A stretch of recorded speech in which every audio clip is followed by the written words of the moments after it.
ধাপে ধাপে শিক্ষা প্রতিষ্ঠান খুলে দেওয়া হবে বলছেন শিক্ষামন্ত্রী।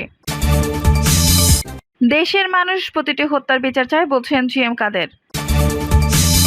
গ্রেপ্তার বেশি দেখানোর জন্য নিরাপদ কাউকে যেন ধরা না হয় বলছেন ওবায়দুল কাদের। জানাবো দাবা খেলায় রাজা বাঁচাতে অনেক সময় হাতি ঘোড়া বিসর্জন দিতে হয় এবং সর্বশেষ জানাবো ছেলেকে আটক করলো পুলিশ, আতঙ্কে বাবার মৃত্যু। দর্শক শুনছিলেন সংবাদ শিরোনাম, এখন বিস্তারিত। ধাপে ধাপে শিক্ষা প্রতিষ্ঠান খুলে দেওয়া হবে বলছেন শিক্ষামন্ত্রী। ধাপে ধাপে দেশের বিভিন্ন শিক্ষা প্রতিষ্ঠান খুলতে চায় বলে উল্লেখ করেছেন শিক্ষামন্ত্রী হাবিবুল হাসান চৌধুরী। শিক্ষামন্ত্রী হাবিবুল হাসান চৌধুরী বলেন, আমরা আগেও বলেছি যারা নিরাপদ শিক্ষার্থী এবং যারা শান্তিপূর্ণভাবে আন্দোলনে অংশগ্রহণ করেছে তারা কেউই যাতে কোনো ধরনের প্রশাসনিক হয়রানির শিকার বা আইনি জটিলতা না পড়ে সে এই ঘোষণা দিয়েছি। যেসব শিক্ষার্থী বা তাদের অভিভাবক যদি মনে করে তারা নিরাপদ, তারা অবশ্যই সেটা নিয়ে আমাদের সঙ্গে যোগাযোগ করতে পারেন।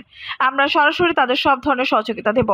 তিনি বলেন, আমাদের আজকে সবাই আইজিপিও বলেছেন যেসব শিক্ষার্থীর বিষয়ে অভিযোগ থাকবে সেসব বিষয়ে তৎক্ষণাৎ ব্যবস্থা নিচ্ছেন তারা। যদি তারা নিরাপদ থেকে থাকেন তবে আমরা অভিভাবকদের বরাবর বলছি যেখানে তাদের জিজ্ঞাসাবাদের জন্য নেওয়া হচ্ছে সেখানে নির্দিষ্ট আইনশৃঙ্খলা রক্ষাকারী বাহিনীর সঙ্গে যোগাযোগ করে তারা সঠিক তথ্য দেবেন। শিক্ষামন্ত্রী আরও বলেন, শিক্ষা প্রতিষ্ঠান খোলার বিষয়ে আমরা বারবার বলছি জননিরাপত্তার সর্বাগ্রে। জননিরাপত্তার বিষয়টি বিবেচনা নিয়ে আমরা সব কর্তৃপক্ষের সঙ্গে আলোচনা করে ধাপে ধাপে শিক্ষা প্রতিষ্ঠানগুলো খুলতে চাই। প্রাথমিক শিক্ষার জন্য আমাদের যে বিদ্যালয়গুলো আছে এবং মাধ্যমিক বিদ্যালয়গুলো আছে সেগুলো নিরাপত্তা ঝুঁকি নিরূপণের মাধ্যমে নির্ধারণ করা হবে। এই মুহূর্তে আমরা প্রতিদিন নিরাপত্তা ঝুঁকি নিরূপণ করছি, এগুলো বিবেচনায় নিয়েই আমরা যথাসময়ে জানিয়ে দেব। অনলাইনে ক্লাসের শুরুর বিষয়ে এক প্রশ্নের উত্তরে তিনি বলেন, ইন্টারনেট যেহেতু সচল হয়েছে সেহেতু আমরা এই বিষয়টি বিবেচনায় নেব। আমরা বিশ্ববিদ্যালয়গুলোর সঙ্গে ইতিমধ্যে আলোচনা করেছি, বেসরকারি কিছু বিশ্ববিদ্যালয় এই বিষয়ে সম্ভাব্যতা যাচাই করছে, সেটা আমরা যথাসময়ে জানিয়ে দেব। এইচএসসি পরীক্ষা কখন হবে সেটাও আমরা যথাসময়ে জানিয়ে দেব। দেশের মানুষ প্রতিটি হত্যার বিচার চায় বলছেন জিএম কাদের। পূর্ণাঙ্গ ইন্টারনেট পরিষেবা ক্ষতিগ্রস্ত স্টেশন বন্ধ রেখে মেট্রো রেল ও এলিভেটেড এক্সপ্রেসওয়ের টোল ম্যানুয়াল পদ্ধতিতে আদায় করা হলেও জনগণের জন্য চালুর দাবি জানিয়েছেন বিরোধী দলীয় নেতা ও জাতীয় পার্টি চেয়ারম্যান গোলাম মোহাম্মদ জিএম কাদের। বৈষম্য বিরোধী ছাত্র আন্দোলনে প্রতিটি নিহতের ঘটনা নিরপেক্ষ তদন্ত সাপেক্ষ বিচার শুরুর আহ্বান জানিয়ে তিনি বলেছেন, দেশের মানুষ প্রতিটি হত্যার বিচার চায়।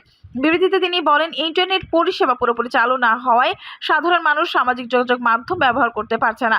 এতে তথ্য আদান প্রদান বিঘ্নিত হচ্ছে মারাত্মকভাবে। আবার দেশের ভয়াবহ পরিস্থিতিতে প্রবাসীরা স্বজনদের খোঁজ নিতে পারছে না। এতে ক্ষুব্ধ হয়েছে প্রবাসীরা ব্যাংকিং চ্যানেলে প্রবাসী আয়না পাঠানোর হুমকি দিচ্ছে, যা দেশের জন্য খুবই ভয়াবহ। অপরদিকে উচ্চশিক্ষার জন্য বিদেশে গমনেচ্ছুক ছাত্ররা যোগাযোগ করতে পারছে না বিদেশের সাথে। ইন্টারনেট পুরোপুরি চালু না হলে দেশের অপূরণীয় ক্ষতি হয়ে যাবে। জাতীয় পার্টি চেয়ারম্যান আরও বলেন, সাম্প্রতিক আন্দোলনে মেট্রো রেলের 2টি স্টেশন ও এলিভেটেড এক্সপ্রেসওয়ের 2টি টোল প্লাজা ক্ষতিগ্রস্ত হয়েছে বলে জানা গেছে। মেট্রো রেলের ইঞ্জিন, বগিসহ ও লাইনের কোনো ক্ষতি হয়নি বলে জানি। সে কারণে ক্ষতিগ্রস্ত স্টেশন সমূহ বন্ধ রেখে মেট্রো রেল অবিলম্বে চালু করা সম্ভব বলে মনে করছি। একইভাবে এলিভেটেড এক্সপ্রেসওয়ের মূল অবকাঠামোর কোনো ধরনের ক্ষতি হয়েছে বলে জানা যায়নি। প্রয়োজনে এলিভেটেড এক্সপ্রেসওয়েতে ম্যানুয়াল পদ্ধতিতে টোল আদায়ের ব্যবস্থা করে যান চলাচল পুনরায় শুরু করা যেতে পারে। আন্দোলনে ক্ষতিগ্রস্ত হওয়ার অজুহাতে মানুষের গুরুত্বপূর্ণ সেবা বন্ধ রেখে মানসিক কষ্ট দেওয়া উচিত নয়। এগুলো সাধারণ মানুষের অর্থে সাধারণ মানুষের সেবার জন্য নির্মাণ করা হয়েছে। জনগণ এখন মেট্রো রেল ও এলিভেটেড এক্সপ্রেসওয়ের সেবা থেকে বঞ্চিত হচ্ছে এবং কষ্ট পাচ্ছে। এই সেবাগুলো চালু রাখার সরকারেরই দায়িত্ব। যত দ্রুত সম্ভব এগুলো পুনরায় চালু করার দাবি জানায়। বিবৃতিতে জিএম কাদের আরও বলেন, দেখা মাত্র গুলির নির্দেশ দিয়ে শত শত মানুষের জীবন নিয়ে রাষ্ট্র আবার শোক পালন করছে। দেশের মানুষ এই ধরনের রাষ্ট্রীয় শোক দেখতে চায় না। দেশের মানুষ চায় প্রতিটি হত্যা নিরপেক্ষ তদন্ত এবং সে অনুযায়ী বিচার। আমরা প্রতিটি হত্যাকাণ্ডের দৃষ্টান্তমূলক শাস্তি দাবি করছি। একই সাথে ভবিষ্যতে যেন এমনভাবে নির্বিচারে গুলি করে মানুষ হত্যা করা না হয় সেজন্য সরকারকে সতর্ক করেছে বিরোধী দলীয় নেতা। গ্রেপ্তার বেশি দেখানোর জন্য নিরাপদ কাউকে যেন ধরা না হয় বলছেন ওবায়দুল কাদের। গণগ্রেপ্তারের নামে কোনো নিরপরাধ কাউকে যেন অপরাধী সাব্যস্ত কিংবা গ্রেপ্তার না করা হয় সে বিষয়ে আওয়ামী লীগের দলীয় সিদ্ধান্ত রয়েছে বলে জানিয়েছেন দলটির সাধারণ সম্পাদক ওবায়দুল কাদের। তিনি বলেন, কোনো নিরীহ ব্যক্তিকে কোনো অবস্থায় হয়রানি করা যাবে না। গ্রেপ্তারের সংখ্যা বেশি দেখানোর জন্য কেউ যাতে নিরাপদ কাউকে ধরে না ফেলেন, এটা যাতে না হয় সে বিষয়ে আমরা স্বরাষ্ট্রমন্ত্রীর দৃষ্টি আকর্ষণ করছি। সরকার অসহায় শিক্ষার্থীদের আটক ও নির্যাতন করছে। বিএনপি মহাসচিব মির্জা ফখরুল ইসলাম আলমগীরের এমন বক্তব্যকে নির্লজ্জ মিথ্যাচার বলে দাবি করেন ওবায়দুল কাদের। তিনি বলেন, আইন প্রয়োগকারী সংস্থা ভিডিও ফুটেজে দেখে অপরাধীদের চিহ্নিত করছে। আমাদের জানা মতে কোনো নিরাপদ ব্যক্তিকে আটক করা হচ্ছে না। নিরীহ সাধারণ শিক্ষার্থী যাতে হয়রানির শিকার না হয় সেটা প্রধানমন্ত্রী নির্দেশনা রয়েছে। তিনি বলেন, মির্জা ফখরুলের কাছে সবাই নিরাপদ, সবাই অসহায়। তাহলে প্রশ্ন, এই ধ্বংসযজ্ঞ চালানো কারা? কারা অগ্নিসংযোগ করলো, রাষ্ট্রের সম্পদ ভস্মীভূত করলো? বাংলাদেশে নারকীয় ধ্বংসযজ্ঞ কারা চালিয়েছে? আজ কথায় কথায় সরকার ও আওয়ামী লীগকে দোষারোপ করা হয়। এই ঘটনার প্রভাবে আমরা আক্রমণকারী ছিলাম না। এখন অপবাদ দেওয়া হচ্ছে আমাদের হাতে অস্ত্র ছিল না। আজ অনেকেই বলে আওয়ামী লীগের লোকজন কম ছিল, অনুপস্থিত ছিল। আমি বলতে চাই, দলীয় লোকজনকে অস্ত্র দিয়ে সজ্জিত হয়ে কোথাও অবস্থান নিতে বলা হয়নি। আমরা তো আক্রমণ হয়েছি, নিরস্ত্ররা সশস্ত্রদের দ্বারা আক্রান্ত হয়েছে। সহিংসতার ক্ষতিগ্রস্ত সরকারি স্থাপনার কথা উল্লেখ করে ওবায়দুল কাদের বলেন, তাহলে কারা এই নারকীয় বর্বরতার আশ্রয় নিয়েছে? তাদের সঙ্গে আপনি ফখরুল জাতীয় ঐক্য করেছেন। যারা কারাগারে অস্ত্র লুট করেছে তারা কি আপনার বন্ধু ও দোসর?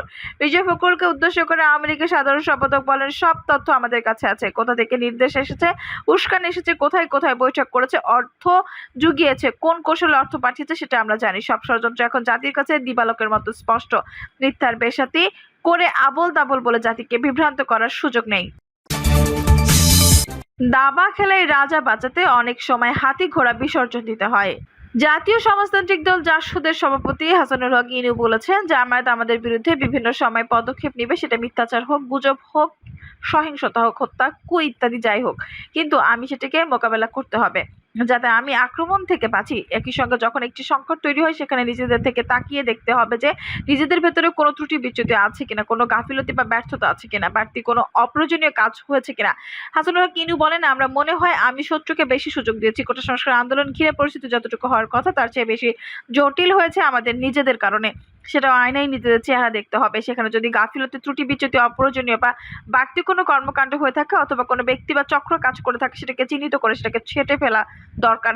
এটাকে আমি বলবো অভ্যন্তরীণ সংস্কার। সেই হিসেবে কোটা সংস্কার আন্দোলনকে কেন্দ্র করে যে পরিস্থিতি গত 15 থেকে 20 দিনে তৈরি হয়েছে, সেখানে আমি মনে করি মন্ত্রী পরিষদ থেকে উপজেলা পর্যন্ত প্রশাসন, রাজনৈতিক দল এবং সরকার সবকিছুরই একটা বিশ্লেষণ করা দরকার।